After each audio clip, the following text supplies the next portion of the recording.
hi, hello. You are listening to UW Comedy Hour on Rainy Dog Radio. UW Comedy Hour airs every Saturday at noon, available at rainydawg.org. If you can't listen in at noon, go to UW Comedy Club's YouTube channel, see older radio episodes and full performances from members. To hear more, you can follow Rainy Dog on Instagram at rainydawg. UW Comedy Club is the best and only stand-up comedy club at UW. To hear more from us, including performer highlights, show schedules, and meeting links, follow us on Instagram at UW Comedy Club.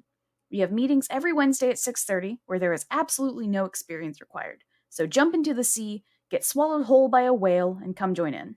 Yeah. This upcoming Friday, May the 21st, Comedy Club is having our last show of the year.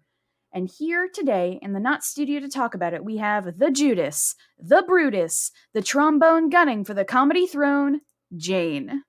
What's up? That sounds like a WWE intro just a little bit. Thank you, that's what I was trying to evoke. I'm gonna come smack you with a chair.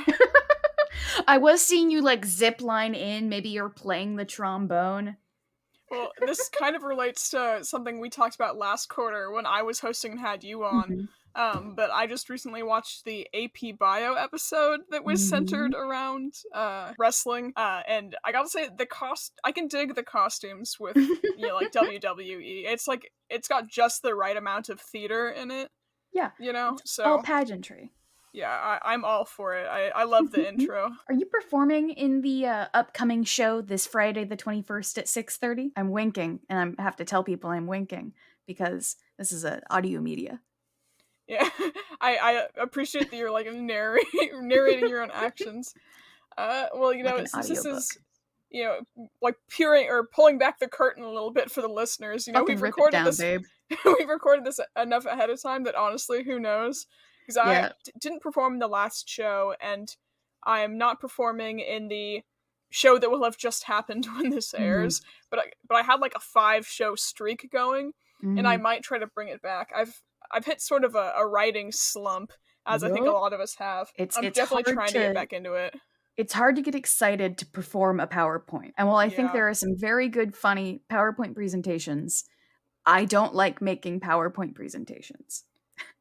Yeah, well, I feel like, especially, earlier in the year, I was able to kind of, go back into my journal where I had written up some ideas that I had, not fledged out that much, and I was really able to fledge those out. I think the last show that I participated in was the religion show, and some of the ideas for the religion show I'd actually written, last June, just totally on a whim, not for anything, and I was able to bring those back. And so I think that it's good practice to have some fledged out, or at least partially developed sets on the back burner. But alas, I don't really practice what I preach in comedy enough, so I'm trying to get back into it, though. What about you? I feel that. I've definitely, normally the way I write is that, a show's coming up, and I'm like, okay, I'll sign up for the show and write a set for the show. You know what I mean? Which usually means I end up writing a set in, a week. Less than a week, because I'm always like, I'm going to start writing it, and then 2 more days pass. And then I'm like, I need to start writing it. It gets down to the wire. But go ahead. I've also done, I think, sadly, one of the sets that, I like the most, that the video got chopped up for it, my dream set. Yeah. That one I wrote over, a long period of time. It marinated with me for a while, and I feel like that made it better. Crazy concept, when you work on something longer, it ends up being a better product. Who would have guessed? The funny thing about you bringing up that set is I was just thinking about how the amount of time that something has been in the works has varied so much. And so that was my second time performing at UW. And I guess for the listeners, that was you and I performing at a UW Women's Day, or Wimexen's Day, right? Yeah. At a fully lit conference room. Yeah, a conference room type thing. Yeah, where there were several other student performers, but you and I were the only ones doing stand up, right? And it's kind of funny because you pulled up a set that you'd really been working on for a while. I think I signed up to perform at that maybe 2 days before. Yeah. Because they were like, hey, we'd love to have another performer.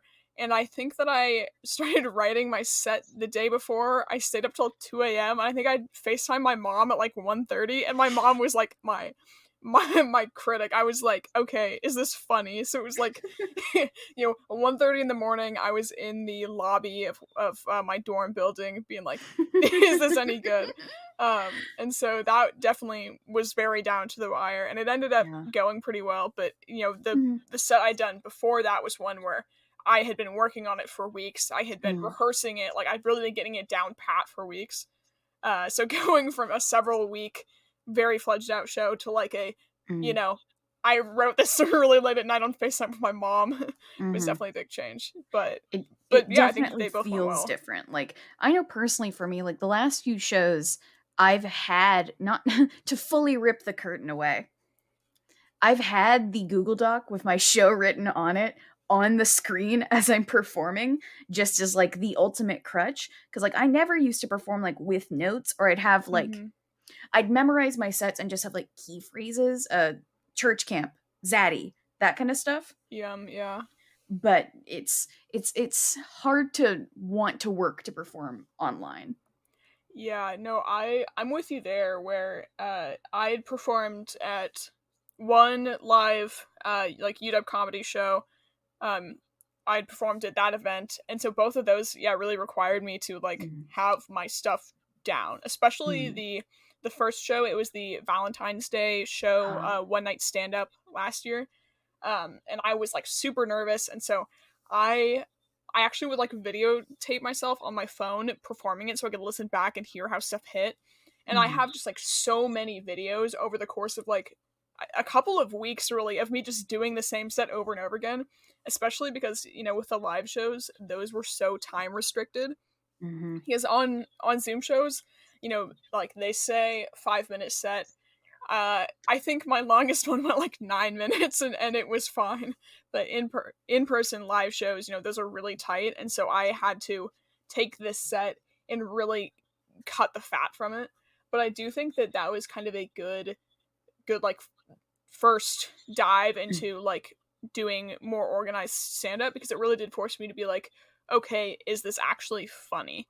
And I suppose that maybe not having as strict of time restraints has made my stuff maybe a little bit more loose around the edges.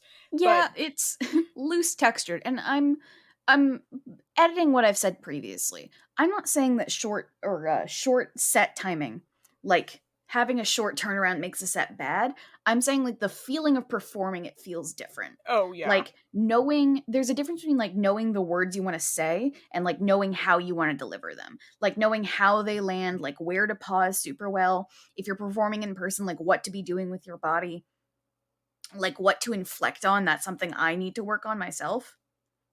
Yeah, I definitely feel you there, especially because, and I feel like you and I maybe have discussed this previously, or I might have discussed it with somebody else last quarter when I was hosting, but we have such a wide range in delivery styles in the club, because we have several people who really like their trademark is the kind of monotone, like kind of playing the straight man type thing, but I would say I would love to challenge myself by doing a set that's very like monotone and just like deadpan, but that's how I like act conversationally sometimes, but that's not really my like performing style.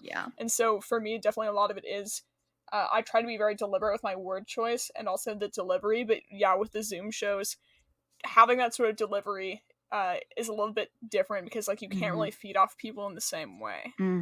But I figure it's all just going to make me better for when we're back in person. That's the goal. If we can operate in Zoom conditions, then hopefully being back in the ethnic cultural theater will just be easy money. It's something I like to call, pardon my French, the tampon while camping principle. So anyways, that's something from my life. Please explain? Yeah. I'm very concerned. Of course. If you can do something the most difficult way the first time, then every other time is the easiest way. So, I was beach camping. I love the ocean. I wanted to go into the ocean. So I used a tampon. I'm not going to fucking censor myself in this. While bugs were watching me, and it was like all cold water. And it was so rough. And it was fine. There you go. When I bought my car, I drove it back from Burien in the dark and in the rain on I-5, and I didn't die. And now every other time I drive, I'm a little bit less freaked out. Not comfortable, not freaked out, but less. I like that that point of view, you know, that if you do something in very harsh conditions the first time, then it's not so bad after the fact. Yeah.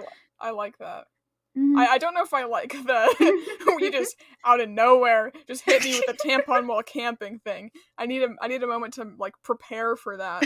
But no, I definitely agree that I'm hoping that, you know, doing the Zoom comedy where you're really it's not quite like doing comedy to a wall, but like, you know, it's mostly you're getting like other club members who are nice enough to turn on their mics, right? And so you either have to go off of the sparse audio that comes through, or you have to watch people's faces, which it's really hard to watch people's faces like on a Zoom camera where they're all laid out in front of you, and also keep talking and keep tracking and keeping track of where you are.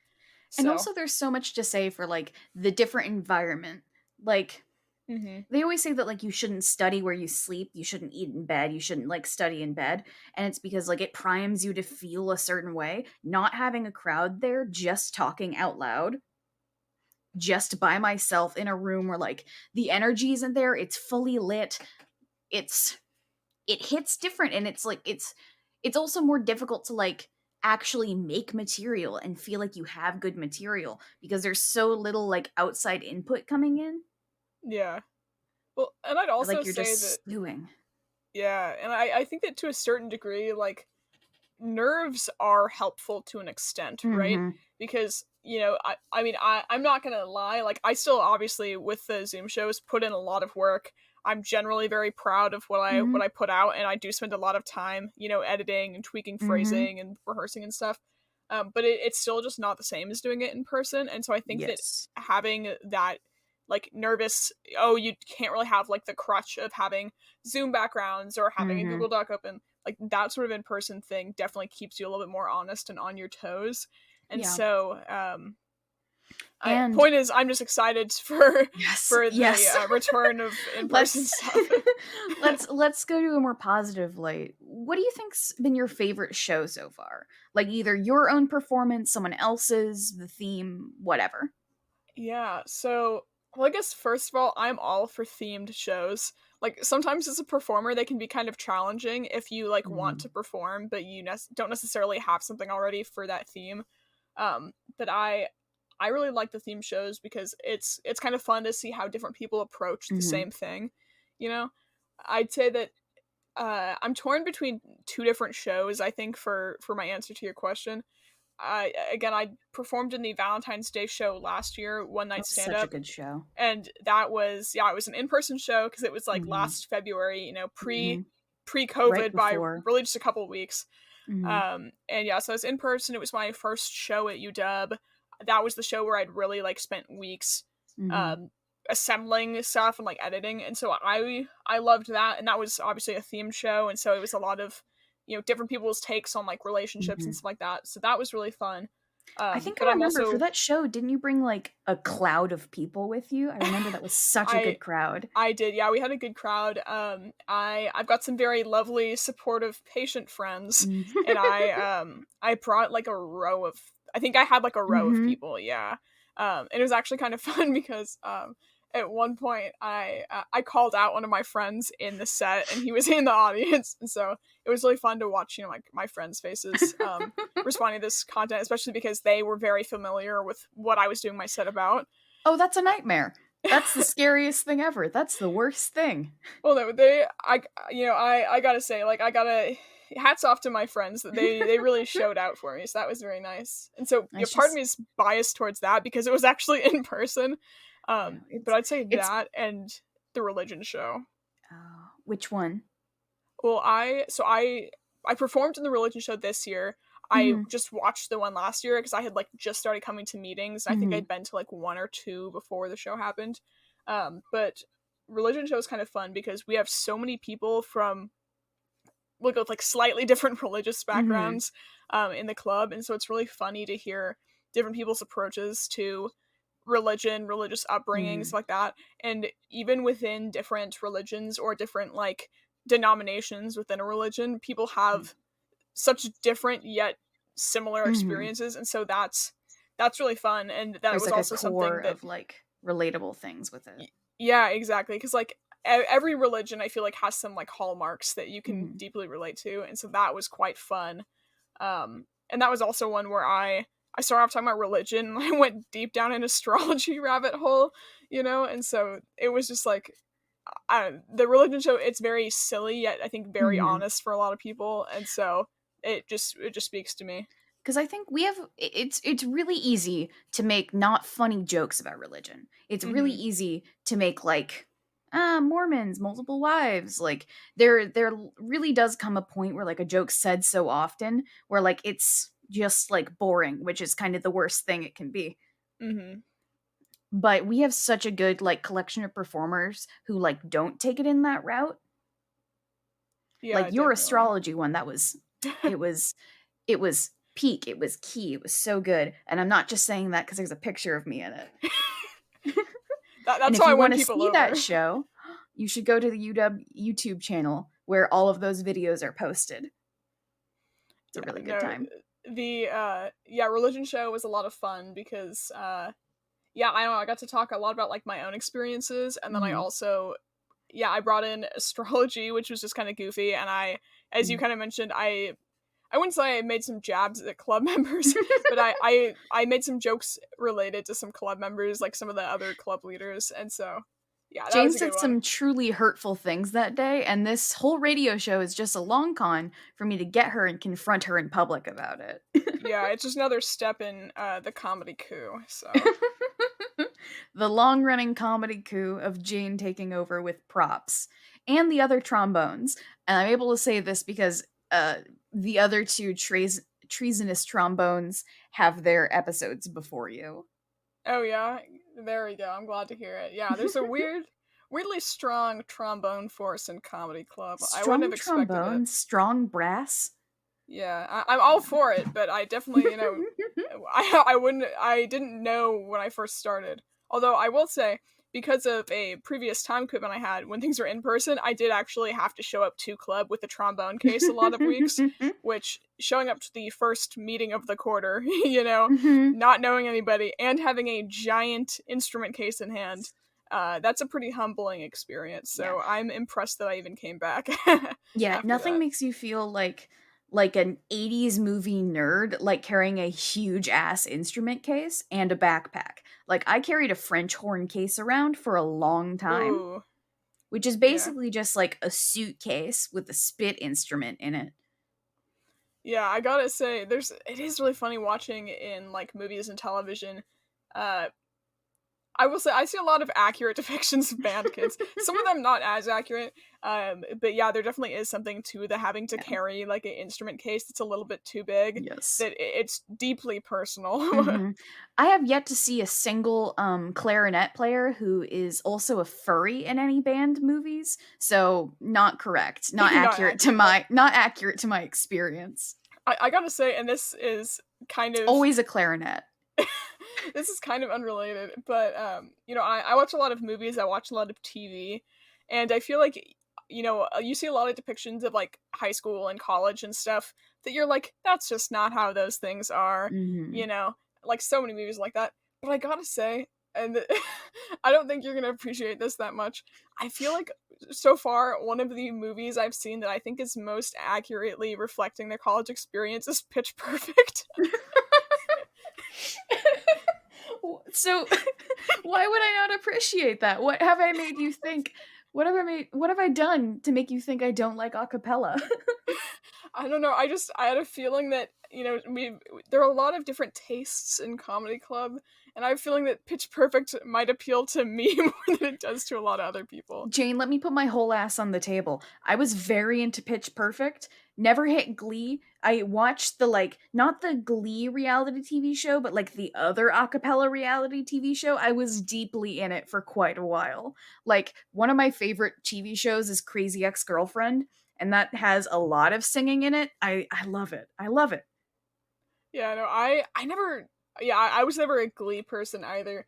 but I just enjoyed Pitch Perfect, and I, Mhm. being somebody who is involved in not a cappella but a college musical Mhm. scene, like watching Pitch Perfect, I'm like, that's actually not that far off, not that far off base.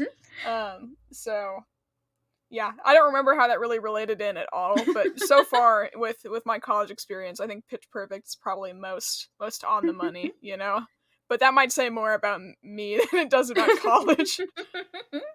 You and your own relation to, I don't know, the human soul through music. Yeah, exactly. You have any sets in the works right now? Oh, I'm at a point where like I've got a lot of things in my notes app, some of which I think have legs to them and some of Mhm. them don't. And so, Mhm. we one thing we've kind of started doing in club meetings, since a lot of people have kind of similarly, I think, been in a writing slump, is that people have been kind of diving into their notes apps and just Mhm. reading things just like right then I and there to see if I they love work or seeing not. other people's notes so much. Yeah, and sometimes you'll read a note and people will be nice about it, but you're like, yeah, that didn't really land. But sometimes you'll read stuff and I'm like, oh, this actually kind of works. And so Mhm. a couple of weeks ago, I tried out a set that was about like my not it wasn't an airplane food type set, but it was about like my experiences flying and going through Mhm. TSA and stuff. Just because I like I've had some weird stories with that, and that was one that was pretty well received. And so I might try to expand upon it and tie it into other sorts of travel. But yeah, it's mostly like notes app things that I will have to see if Mhm. they stand the test outside of the app. Yeah. If they age well. Yeah, because yeah, some of them I feel like you'll get an idea, you'll write it in the notes app, you'll come back to it, you'll be like, this is just bad. Yes. But sometimes Sometimes you I was gonna say, sorry. sometimes I'll write stuff and I'll actually come back to it and I'll be like, you know what? I Mhm. was maybe onto something when I Mhm. when I wrote that. It's so nice to have other people to like bounce those really young ideas off of, because like you can convince yourself that anything is either the funniest shit you ever said or absolutely garbage and everyone will hate you if you perform it. Like you can go either way with anything you write, at least in my experience. But like Yeah. having an a unassociated person who like doesn't have the same attachment to it as you look at it is so good. Yeah, and I also think with the notes app, like I have some ideas in there where I'm like, oh, I can't do a whole set about this, but Mhm. I feel like there are some that are like, just punchy enough that I could maybe work them into a larger thing if it Mhm. fits in naturally. And so I do think that like having somewhere where you put down those really like kind of seedling ideas is definitely important.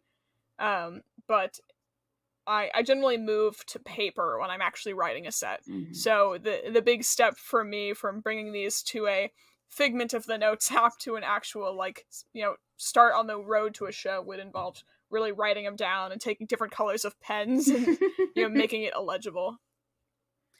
I do the same thing, but I have Google Docs that I just highlight over and over again. Oh yeah. Like just different notes, different everything has a different meaning. I forgot at this point. Or like now if you look back, it just looks like I'm trying to like create some word Frankenstein.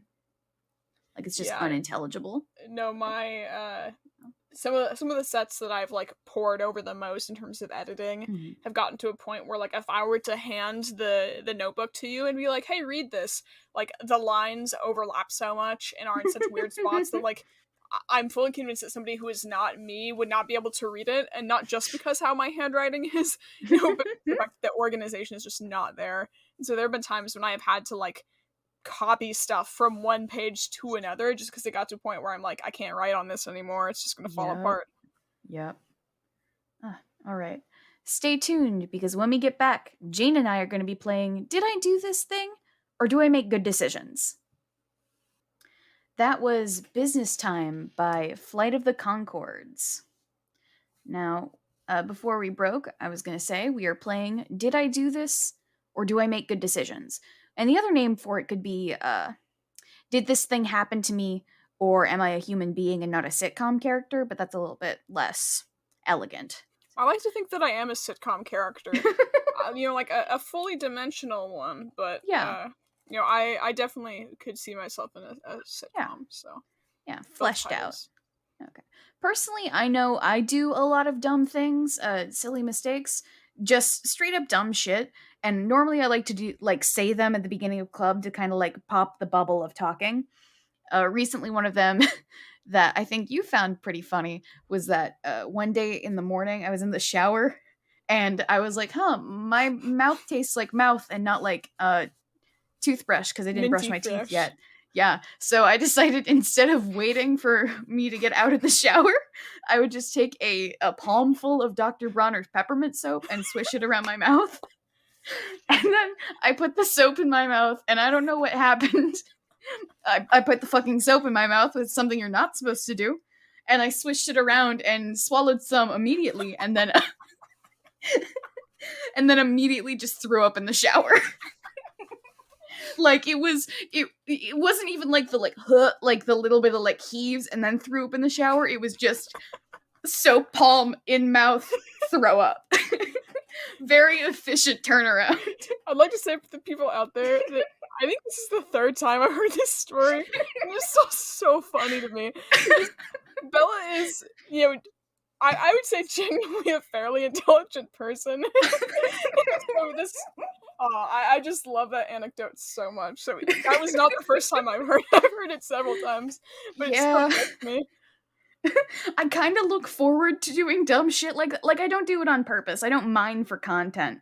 I do go like when I have to do like a weird thing. I don't know, I had to like drive out to Linwood and do something in Linwood. I'm like, I hope I get content from Linwood. Like I think about that, but I don't go into like dumb actions like that. Like I'm going to eat soap on purpose so I can make a joke about it. You're not a YouTuber. That feels a little bit too no, I'm not. Fuck, I have to cut all those gross sounds out. You're welcome, radio audience. Keep them in, or bleep them out, so people just think you're like dropping F-bombs randomly. So much of my comedy is just making sounds that I realize are so bad to hear. Just like a lot of like weird noises, and I'm very sorry, radio audience. Just change the amplification, like so you can normalize it to like -4 decibels or something. So it's just like a little bit different. Just blank it out, yeah. But I kind of look forward to making dumb mistakes like that because it's like, well, I feel kind of stupid, but like now I get to make content out of it, so that's something. And there's also something about like now it's a shared thing, like it's a great icebreaker. Yeah. And we all know that tragedy plus time plus let me look at my notes here, sexy bitches equals comedy. So in this game. Because of that 250 IQ segue. Oh, fuck, no. I'm looking at my notes, pulling back the curtain. There is no more curtain today, radio audience. It's all been pulled. Yeah. It's all pulled down. Okay, so in this game, did I do this or do I make good decisions? Jane and I are going to take turns saying a thing that we actually did, or saying basically a scenario, and the other person has to guess if it's true or if it's not. And I will a quick clarifying question. So is this going to be one of those, like, I'm asking you questions, putting you to the test, trying to test the validity of this scenario? Yes, you can do that. That's very fun. Okay. This is an improv game we play in comedy club where one of our other members, like, writes a fake scenario and sends it to a person anonymously, and you have to support the fact that you actually, like, did this thing. I think one I got was, like, I dropped a marimba on my crush in high school band, and I didn't know a marimba was made of wood, and Jane fucking pinned me to the wall about it. That's what gave me away 100%. It is kind of like an interrogation a little bit when we do it in club, because you'll just have like person after person being like, oh, well, like, how old were you? What were you wearing? You know, we have some people in the club who like, there's some people where it's like, haha, I'm asking this question because I think it's funny. And there's some people like, I'm asking this question because I want to win. Yeah, like, we have some spirit. That was probably me with the seeing how much you actually know about band thing. The saddest thing, I was in band for a long time. I was just never a percussion player. Never a percussion player? I would consider that a win if you were never a percussion player. 100%. Okay, yeah. I'm glad that's a constant in band that you're like, well, I may be a trumpet, but at least I'm not percussion. Ooh, but I don't know, trumpet's pretty bad, I gotta say. Like, choose your words wisely, Judas. Hey, that's why I'm the trombone gunning for the comedy throne. Just gotta tear them all down, you know? Low brass for the win. Disgusting. Okay, enough stalling. I'm gonna start. I have, on multiple occasions, put a candle next to my laptop, Promised myself I would be conscious and aware of it, and less than 30 minutes later, knock it over and dump wax all over my desk. After the Dr. Bronner's thing, I'm not sure what the bar is for your idiocy. I guess This is my plan. My first question today would be, Bella, where do you buy your candles? Etsy. Oh, that's bougie. I guess, right? I just got these ones where like they're D&D themed because, Yeah. And they're so nice. They smell so nice. Well, I would think that if you're spending Etsy money on candles, that you might be a little bit more careful with them. Let's see. When you spill wax on your laptop, how do you get the wax off? I never said it hit the laptop. I said dangerously close to it on the desk. Oh, but didn't you say that you spill wax? On the desk. Oh, on the desk. I was thinking on the laptop. Oh, well, how do you get off the desk? Well, I have this little ruler that I had to buy for like statics, and it's metal, so I just like flip it over and scrape it off. Ooh, let's see. I'm also, this might be taking a little too far, but I know you live in an apartment, and some landlords are more incorrect. Yeah, I live in a house. Oh, okay. I'm gonna say that going off the Dr. Bronner's thing, I'm saying this is true. That you put your candles too close to your laptop and knock them over. Fully correct. Yeah, it happened on camera a couple times. Really? Yes. Oh, it happened once in comedy club where like I didn't turn my camera off. I just had to get down and clean it off my desk. Very nice. Yeah. This desk is from IKEA, and it looks like I keep fighting it. Like it's just scratched, and like there's areas where like tape has ripped the paint up, and I tried to like color it back in with Sharpie. It's just ruined, but it's mine. Yeah, my old desk, it was like white with like, just wood underneath, and so I definitely painted over some of the chip spots with white nail polish a couple times, which, spoiler alert, doesn't actually really work that well. It's not the same. Crazy. Alrighty, well, I will hit you with a scenario, okay? My first stand-up comedy experience was at a school talent show in which I attempted to do a roast of my different teachers. Ooh. So did you win? Do people win talent shows? I think sometimes you can win a talent. In TV, they win talent shows. Oh, well, dang, I guess I'm not a sitcom character then. I've never been to a talent show where somebody's directly won. I think that might be part of the whole, like, kids these days are too weak and can't accept criticism, like, they blah, blah, blah. They probably phased it out so they don't, underhandedly called some kids untalented. Yeah, I mean, I'd also like to say that I've gone to a number of, or at different stages in my career, you've had a lot of uptight parents, so, or over-involved parents. So yeah, the whole people winning talent shows thing, I think is probably been phased out. Sorry, a tangent. I worked with kids for a while at an unnamed boys and girls location. And I once had a parent come up to me really angrily and tell me to find their kids 10 fidget spinners that they all brought to club all at once. So step 1, of course those are getting fucking stolen. You're not going to bring 10 fidget spinners anywhere. That's privilege. Several years ago and not get them straight up stolen. Second, we didn't even allow fidget spinners to do that. But she watched me fully get on my hands and knees the lost and found looking for fidget spinners for 10 minutes. That's brutal. Yeah, man, if you're bringing 10 contraband fidget spinners to Boys and Girls Club, you were asking for them to be stolen. They're getting stolen. Yeah, you could quote me on that. It's gonna happen. I will. What was one of the jokes from the stand-up? From your teacher's stand-up? Yeah. Well, I'm trying to figure out how much information to divulge for the peoples out there, right? Mm-hmm. Well, if this helps, I'm not going to tell any of your teachers. You're not going to go back and call them up? Yeah. Okay, well, we'll just say one example. I had a teacher of an unnamed subject who was also a coach of an unnamed sport, right? And, there are some teachers where coaching is first and the teaching is second. And this was one of those cases. So that was an opportunity for me, which doesn't cross the line maybe, but You know, It's all about breaking boundaries. yeah, I would say part of my comedy style is calling it how I see it. And so when you have somebody who is very obviously a coach who got hired as a teacher, not a teacher who got hired as a coach. I do hope to God that the class was like marine biology, like something so specific. They were like, "Oh yeah, we're just gonna have this." Yeah. You're a really great distance runner, and you also seem like you might know a thing or two about kelp. I feel like you could really enjoy some shark hearts. I'm gonna say this is a lie. This is a lie. Yeah.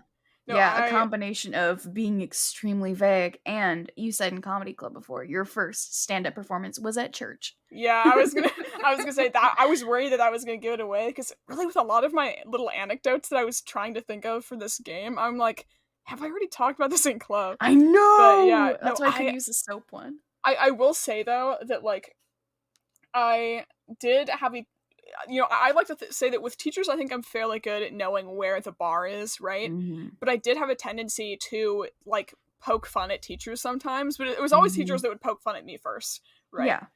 Yeah, they open the gates. And so I would love to do a roast of teachers, but I've actually never, I think, had a school talent show post like elementary school. Yeah. You know? We had one in high school, but it was very like, we had a lot of theater kids in high school and a lot of kids who were very into dance. So we had a very dance, very one-woman show forward talent show. Oof. And our high school theater group was rough, like all high school theater groups. Mm-hmm. I just distinctly remember we had like 4 gay boys who at one point throughout the 4 years of high school had all dated each other. And by senior year, they were all like the best ones at theater. And by senior year, they couldn't fucking stand each other, but they still had to like be in shows together. Oh god. Yeah, just a complicated dating tree. Yeah, no, the worst. You are right though that my first, this is again kind of related to the like maybe crossing boundaries with comedy sometimes. Yeah, my first set was at kind of like it was at a church fundraiser, right? Mm-hmm. Which was like quasi talent show a little bit. Because a lot of it was, like trying to get people to showcase their talent. There was like a dinner and everything. Mm. And I did a set in which I didn't poke fun at religion broadly. I was like making fun of my church, like specific things that my church does. And I will say I was very like deliberate with what I did and didn't say. And I don't think I crossed any lines, but I did have some people come up to me afterwards and be like, "Oh wow, you really were towing lines there. You were really walking the line." And I was like, "Oh," but but no, it was super fun, and so that's kind of what made me think of the like, oh, doing a roast of teachers. Mm-hmm. But that probably wouldn't have flown. I know. Jane, I want you to know I'd pay real, actual American money to see your unfiltered roast of your childhood church. Well, sometime when we're back, and actually, so that's the I will say the one downside of it is that a lot of the jokes I made are so specific to my lifelong church. Mm-hmm. That it's like, I could totally show the club and you guys might get some of it, but literally some of it is like so niche that it wouldn't mean anything. But no, people just ate it up because like it was all relatable to all of us, and especially good capital C content. I made this one comment, I made this one joke about, so there was a while, and nobody's gonna appreciate this, but I've gone this far anyways, I'm gonna do it. I made a joke about the way the sanctuary was set up because they would like change the organization like week to week, and I made a joke about how with them changing the setup every week, it made it harder for me to sneak out of the back of the sanctuary because I never knew where the back of the sanctuary was going to be, and I did that joke, and the pastor was there, and she's the one who organized the sanctuary, and she like hooted and hollered at that one. So again, people took it very well, but that's one of those things where I think back and I'm like, if I had been a little bit more unhinged, that could have, made me hellbound for sure. It's like when you're driving and you almost get hit and it was almost entirely your fault that you got hit and you're like, fine, you're alive. But it's like, oh, that could have been so much worse. When you have to pump the brakes a little too hard at a red light. Yep. Yeah. All right, my turn. In freshman year, I tripped in Red Square And when someone came to help pull me up, I pulled them down on the ground next to me. Oh. I really want. I'm hoping that this is true. Like not for your sake, but I'm hoping because the visual is so satisfying to me. I'm hoping it's true. What quarter was this? This was autumn quarter, but like later in the year, I think like week 7. And do you say this was your freshman year? Or Yeah. freshman year. Red Square. In Red Square, like, was it like Suzzalot heart of Red Square? Were you right outside Kane Hall? Were you near that weird tall thing? I was walking from, I was coming from the chemistry buildings because I just had a lab, and I was in fucking honors chemistry in freshman year, and our labs were the worst thing ever. They were long and we never finished, and they were just fully exhausting. So I was walking from the chemistry labs up there up to the what's the huge building that is very ugly? Is that Kane? I've forgotten all the names. Oh, Jane has died. Oh, is my audio out? No, it was. Okay, we're back. There we go. Yeah, I was gonna say you froze. No curtain today. I don't know, I feel like, honestly, some of the... I mean, just straight up, Red Square, not necessarily the prettiest part of campus, with the exception of Suzzalot. So if we're talking, ugly buildings, it's either Odegaard or Kane. No, it was Kane, because I had, an engineering 101 seminar there, which I was also not excited to go to. So I was, already tired, and, falling was the next, That was the straw that broke the camel's back. Yes. Yeah. Oh. Were either of you guys wearing a backpack? I was. I've got to say, again, I really want to hope this is true, but I'm going to say it's false, just in that, knowing both UW and Seattle culture, I legitimately think that if you fell, a stranger would not help you up. Correct! I literally wrote that in my notes, where I was going to say, it's false, no one would help me. That's the joke. But it's true. Okay. No, they'd watch. I've cried in public a lot at this college, and fucking no one cares. I was gonna say, I could see slipping in Red Square. I could see, if one of your friends were to help you, that they might also slip. But the thought of it just being somebody helping you up. No, a stranger, absolutely not. Yeah. Absolutely not. Okay, well, I'm glad I caught that, because I was literally, at the last minute, I was like, wait. I was like, this is a research institution, and they call Seattle, they talk about the Seattle freeze. I'm like, ain't nobody helping you up. Oh my gosh. Alrighty. Well, let's see. I'm trying to decide what direction I'm gonna go, because I've come up with I prepare, several different scenarios, and so I'm looking at how much time we have. No curtain today, baby. No curtain today. We're 2 radio professionals. We've done this for a bit. I've got one. Okay. I was on a night cruise with a dance floor, and when a friend and I started swing dancing, everyone stopped what they were doing and started watching us. Why were you on a night cruise? I was in New York City, baby. That's not an answer. Okay. School trip. Okay. I just want it to be I was in New York City. Everybody in New York City goes on night cruises. That's what they do. They don't have apartments in New York City anymore. They just have night cruises. Yeah, exactly. They've done away with... Cuomo's done away with taxis. It's the city that never sleeps, because no one's allowed to, because of all these fucking boats. All the night cruises, yeah. Okay. What... Oh. My god, that's the worst thing ever, first of all.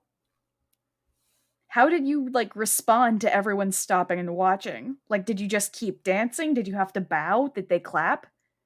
I mean, obviously, I had to keep dancing. You know, we, had to finish out the song. I think people were enthusiastic about it, yes. Yeah. Did anyone come up to you after? I think I came up to people after. You know, it was you've just done something, you go over to your friends, and you're like, that was whacked. Oh, not you were going up to strangers like what yo, you see? Give me some. No. Want to learn how to do this? I need $20. Do you have it? That's my side hustle, actually. I'm like an impromptu swing dance instructor. I just approach people. I'm like, yo, you see my moves? Those moves could be yours for 5 small installments of Here, take my $12.99. feet. Have you ever been swing dancing up at UW I have before not. Panorama?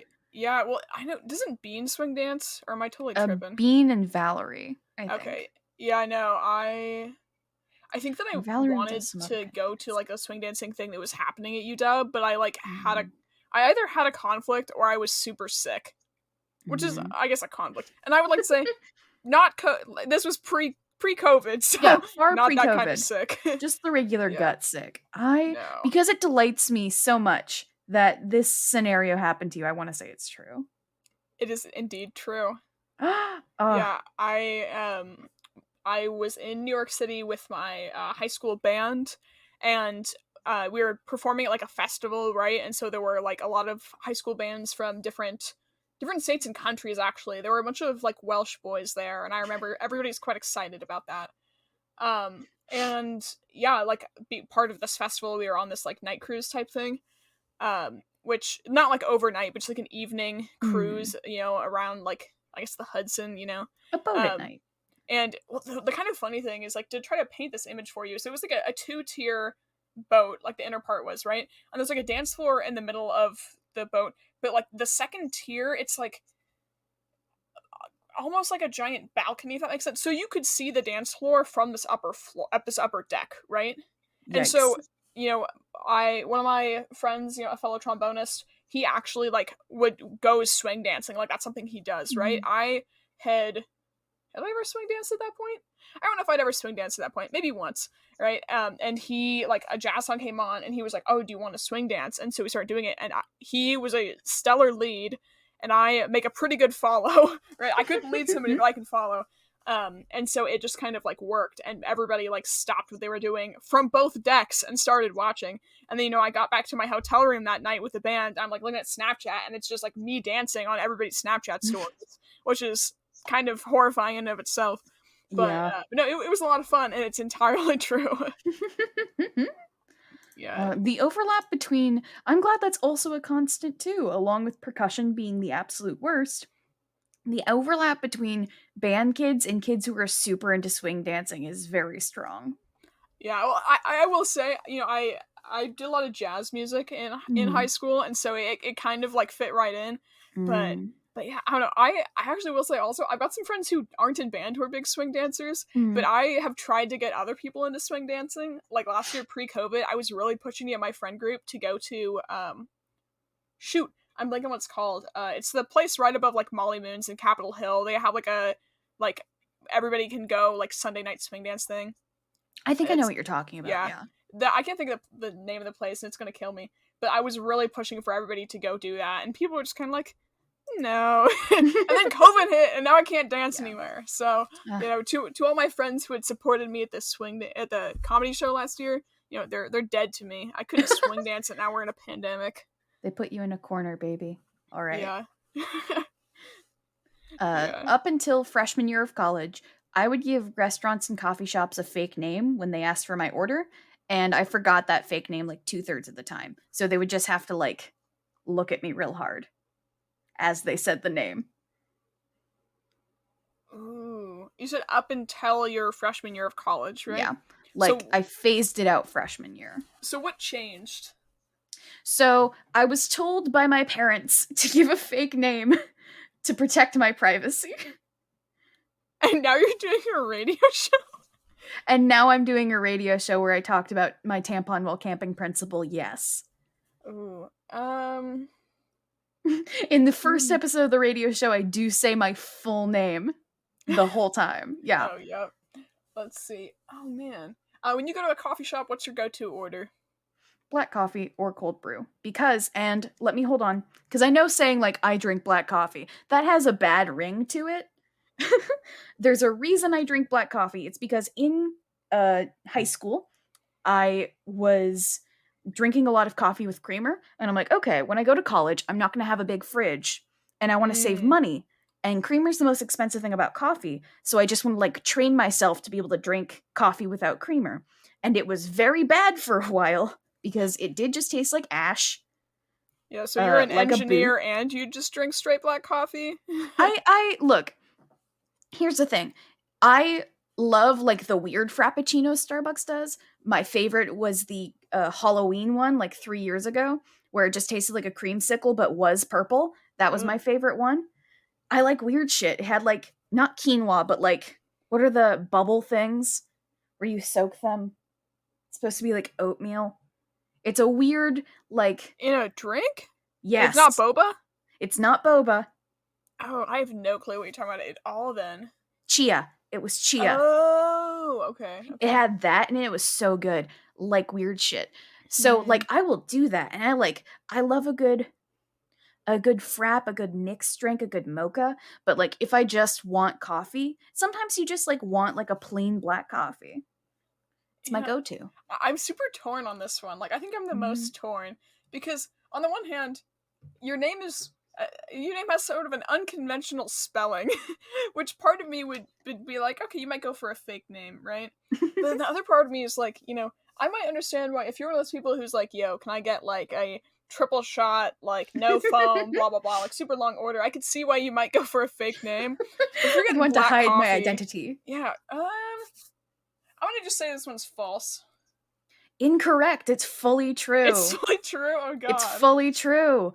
My parents were very into privacy. And if there's the weakest form of teenage rebellion is like, I walk late at night and I give my real name at Starbucks now. Oh my gosh.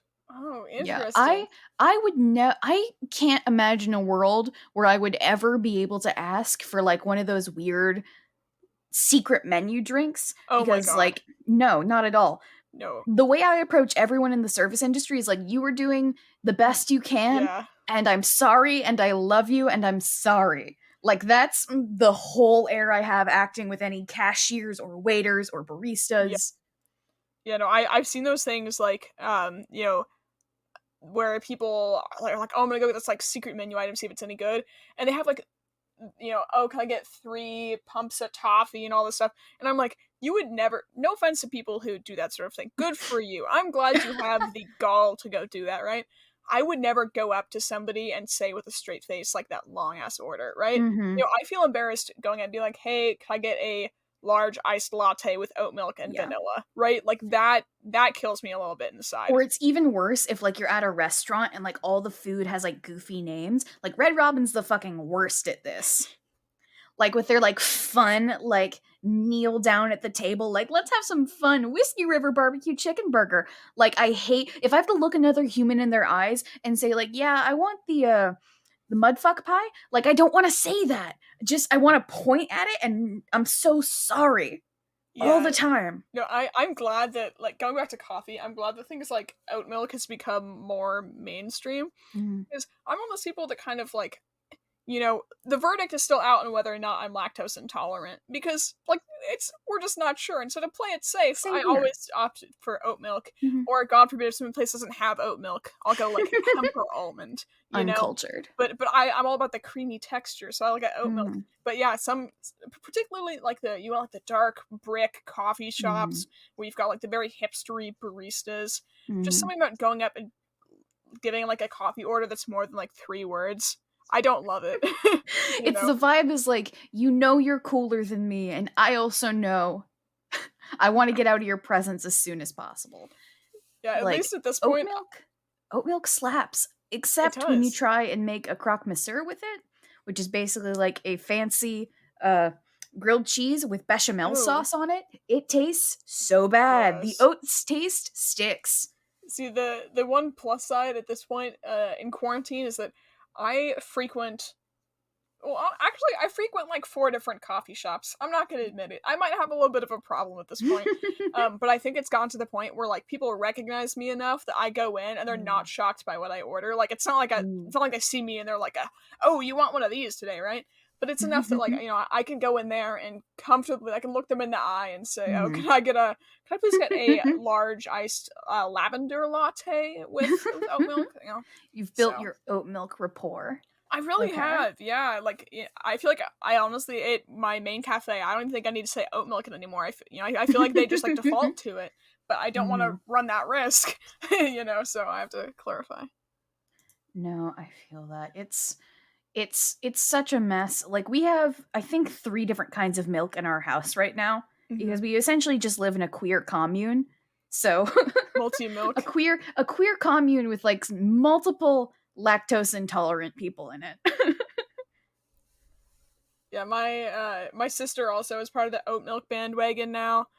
Just because like Mm, she also drinks a lot of coffee, and we've managed to get like our mom into drinking oat milk. ooh. So now we get oat milk at Costco, baby. Ah, it's like a Costco. cult. Yeah, it's pretty good. Incredible. I'm living the good life. All right. Thanks everyone for listening to UW Comedy Hour. Tune in next week next week at noon where I'll be talking to a man moseying on over from a busy life of cattle rustling on the back of a motorcycle, Jaden. Remember to watch the last UW Comedy Club show of the year this Friday, May the 21st, with the show link on UW Comedy Club's Instagram page. Make sure to follow Rainy Dog Radio on Instagram at RainyDawg. Follow at UW Comedy Club on Instagram for show schedules, meeting links, and more. UW Comedy Club has meetings every Wednesday at 6:30 where there's no experience needed to have a good time. Keep listening to Rainy Dog Radio to hear Colin from the Funhouse with Bill Pepsi.